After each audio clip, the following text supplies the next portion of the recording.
Good morning, Internet fans. Ryan Perry here, Simple Biz Support. Today is Thursday, March 10th. Therefore, it is Internet Marketing Thursday. And as usual, I have Virginie Dorn, the CEO of Business Website Center. Good morning, Virginie. Good morning, Mr. Perry. How are you? I'm doing well. We got some rain coming down. We've got actually a pretty big storm blowing through Northern California. They expect some flooding in areas, so should be an interesting couple of days. Yes, indeed. Flood warnings all over the county, but we'll stay indoors. Us and our multi-screens and internet access, we're set. We're good to go. I'll just set a background of Hawaii or something and just enjoy and relax. Now you're talking. That's what I need, a big poster of Hawaii in my office. There you go. There's actually a gentleman I follow on YouTube. His name is Casey Neistat, and he is a video guy. And so his workstation, he's got two large monitors for his workstation. He's got Godfather 1 here. He's got Godfather 2, and those are his screensavers. So as soon as he stops done it, he stops working, 5 minutes later, the screensaver kicks in and it's Godfather 1 over here, Godfather number 2 on the other side. So everybody has their own view of what paradise is, I guess. Indeed, indeed. All right. Speaking of paradise, we're going to talk about price tables, which actually has absolutely nothing to do about paradise because it really has to do about work. And essentially a price table is if you're selling a product and maybe there's 3 different levels because you're adding other benefits or features. And so you've got price A, price B, price C for that. How do we showcase on the website so that 1, it's easy to understand, 2, we get as much conversion as possible. And I don't know if there's a 3. You can tell me what 3 is if there is one. Not sure. Yes, so price tables are actually quite important on the website. Oftentimes people redesign their website. They pay a lot of attention to important pages like the home page and contact form and FAQ. And then towards the end, it's like, oh, that's right, I need to put my pricing online. And it's not appropriate for every industry. But again, if you have a membership plans or different level options for types of services people can buy online, having a strong price table is important. And by then, their energy level is down and they just say, I'll just put a regular table like on an Excel format. So this is a big mistake because a very strong and very nicely and visually pleasing price table can really give an encouragement to the prospective buyer to actually select a plan and actually make a purchase. And it's all done visually. There's 2 parts to consider: the visual, so how it's designed, but also the content. What are you going to put there in terms of a description for each plan and their price and so forth. Yeah, and I think, the other part is when it comes to the visual side of it and how you lay it out and the content that you put in there, all that ties into your brand, though, how credible people are. I'm always a firm believer that when people land on your website for the first time, they have a high level of, I don't know if I want to say insecurity, but their walls are up. They're looking for red flags. They're looking for reasons why they shouldn't trust you. And a well-designed website, every part of a well-designed website is really to create trust and credibility so that you want to do business with these people. And if you can get them down to the point that they're actually looking at your pricing and they're trying to decide, do I want plan A, plan B, or plan C? And they're like, well, this doesn't look very credible. That's at the buy point now. Very true. So if you as a site owner cannot be succinct and clear on describing those plans and their selling points and their benefits behind each of them, your visitor is not going to do it for you. So you have to do the homework for them. So they are impressed. So they do bring down their wall and they are ready for that purchase or that click to learn more or to buy. So what I like to do today is actually do some screen shares. And truly what I did is look for price table design on Google and looked at their image library. And we will take you there now. And then just to clarify, a price table, this isn't if you're just selling shoes as an example, or you're selling a blue widget. Typically, this might be a web design package as an example. You got package A at this price, package B has more features and benefits at this price, and then maybe the gold standard package is here at a price. And so you want to be able to showcase the different attributes. Yes. So very important, showcasing those attributes in a succinct form and to get right to the point. What do your customers want, and try to answer their question on the price table. Those are just different design. As you can see, it's very succinct. There's not huge amount of contextual description. If the plans are very intricate and complex to explain, you might want to consider just putting the benefits on that page and then click here to learn more. And then have a page dedicated to that specific plan, then you can go into details about what's involved in it. Keep it as simple as possible. You want the visitor to get there and be able to glance in few seconds and have a global understanding of what each plan represents, how much they are, and what should I be doing next. One thing I always tell my customers is, which plan do you want to sell the most? There must be one plan that is the most pleasurable and the most profitable for you. Which one is that? And if there is one, and there should always be one, you should give emphasis to that one. So if we're looking here, it looks nice, it's very succinct, it's very clean and clear, but it doesn't push one particular plan forward. It doesn't say, hey, buy the premium, that's the best deal in town. It puts all plans in the same equal level of importance. So even though this is not bad, there are better ways to do it. If you look at their plan here, they brought up the popular one, so standard, popular, premium, supreme. Most likely it's because the popular one is the one they are trying to push forward with their marketing campaign.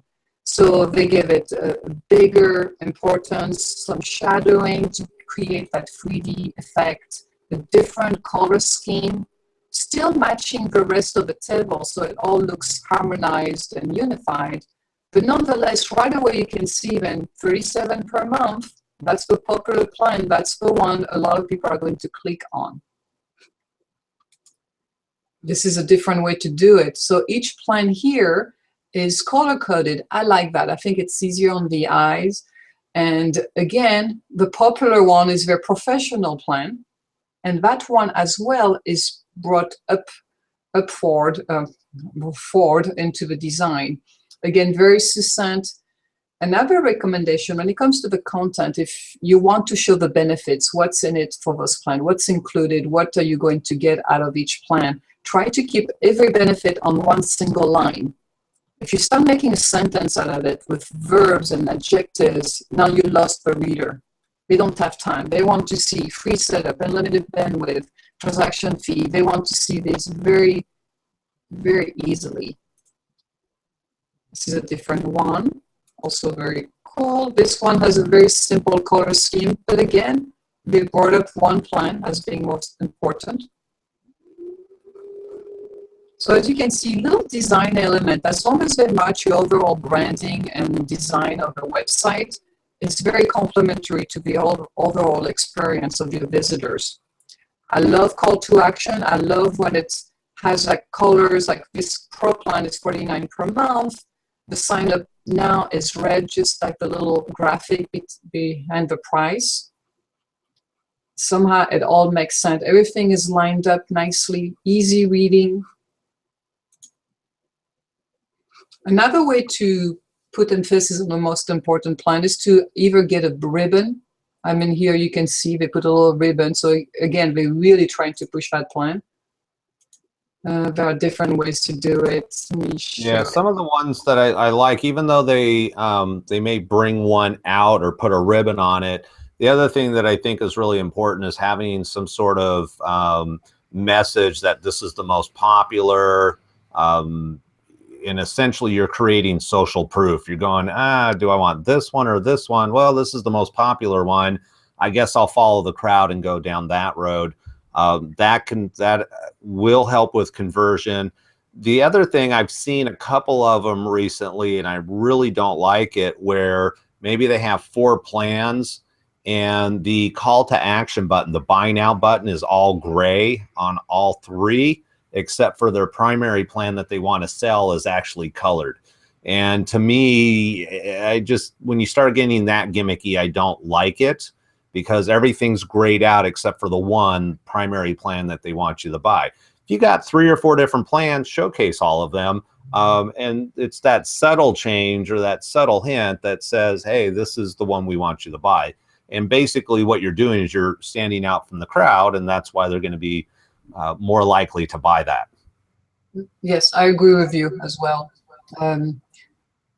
Let's look at different formats. So you can see here we have 5 plans. Sometimes 5 plans can be too much. I would say that's the limit. If you have lots of plans and levels of services, on the pricing table page, you want to really try to keep it to 2 to 4, 5 plans maximum. If you have more plans that are more complex, you need to create a different pages, maybe other plans available.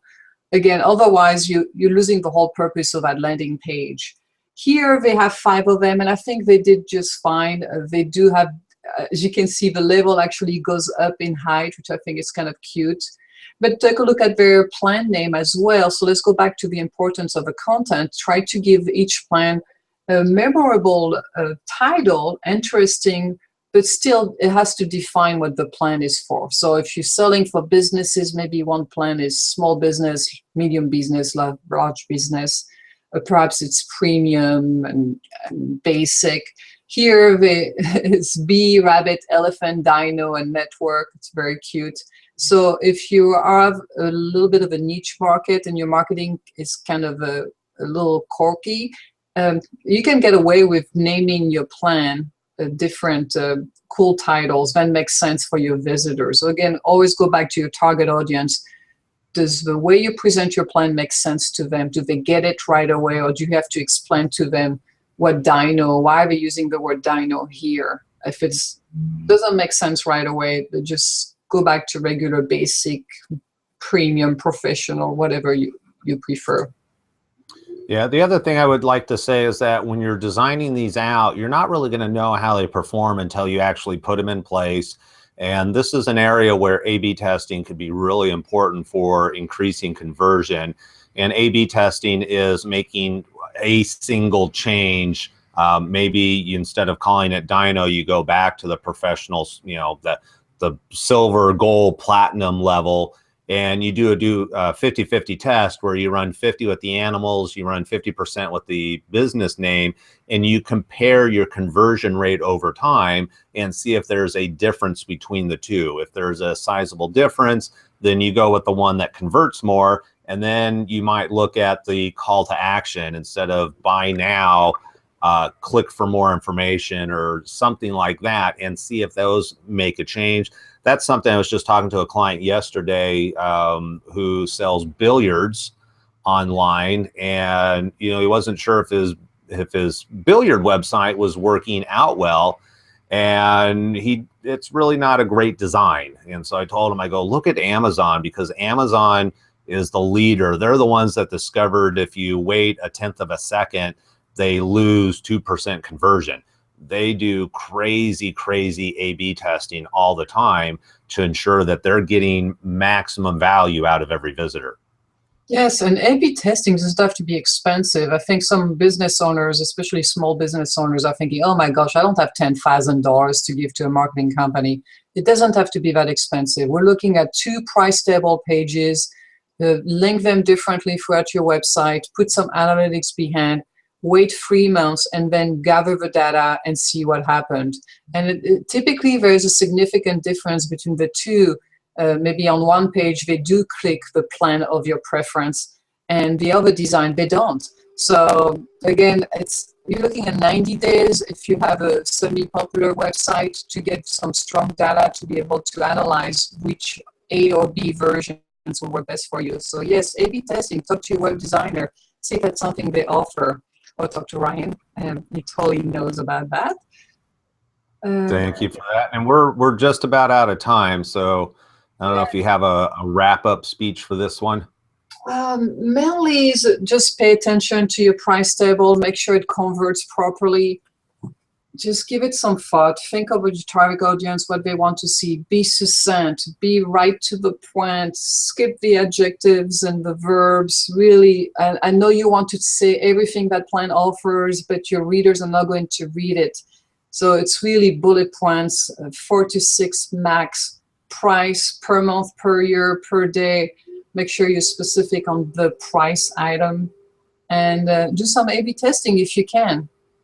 Yeah, and then the last thing I would throw in there, and you mentioned it in your blog post, is that if you need more information, leave the first part very simple. Let people, because if they're going to do research, they're going to spend time on your website and do research. So instead of buy now, maybe you do click for more information, and that takes them to a page that then has more information. And I've also seen people do comparison, where you can compare two different plans. It takes you to a different page, and then we get really detailed information with check marks. This has this, but this doesn't have that.